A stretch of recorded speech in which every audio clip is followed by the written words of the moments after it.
যেখানে মানুষ আসে বিচার চাইতে, সেখানেই কিনা শুরু হয়ে গেল কুস্তির লড়াই। একে অপরের চুল মুট করে ধরা, এলোপাতাড়ি লাথি ঘুষি আর নখের আঁচড়ে রক্তাক্ত মুখ। কোনো সিনেমার মারপিটের দৃশ্য নয়, খোদ এসপি অফিসের ভেতরেই এমন ধুন্ধুমার কাণ্ড ঘটিয়ে বসলেন দুই তরুণী।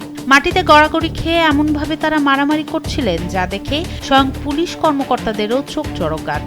সম্প্রতি এক্স স্যান্ডেলে ভাইরাল হওয়া ভারতের মধ্যপ্রদেশের জবলপুরের এই ভিডিও দেখে চোখ কপালে উঠেছে নেটিজেনদের। ঘটনাটি ঘটে গেল মঙ্গলবার জবলপুরের এসপি অফিসে।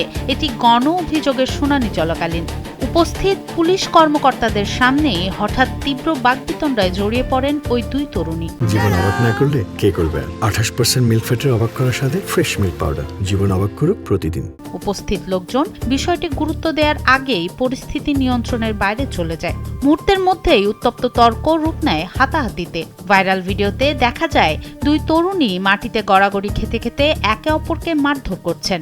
চুল টানাটানি, লাথি ঘুষি ও নখের আঁচড়ে সংঘর্ষ এতটাই তীব্র হয়ে ওঠে যে আশপাশের লোকজন এবং পুলিশ সদস্যরা ছুটে এসে তাদেরকে থামানোর আপ্রাণ চেষ্টা চালান। কিন্তু রণংদেহী ওই তরুণীদ্বয়কে কিছুতেই সামলানো যাচ্ছিল না। এই চরম উত্তেজনাকর পরিস্থিতির মাঝেই পথচারীদের কেউ কেউ পুরো ঘটনাটি ক্যামেরাবন্দি করেন। ভিডিওটি পোস্ট হতেই তা দ্রুত ভাইরাল হয়ে যায়। ঘটনার আসল কারণ জানা না গেলেও পরে পুলিশ তাদের দুজনকেই আটক করে সিভিল লাইন্স থানায় নিয়ে যায়।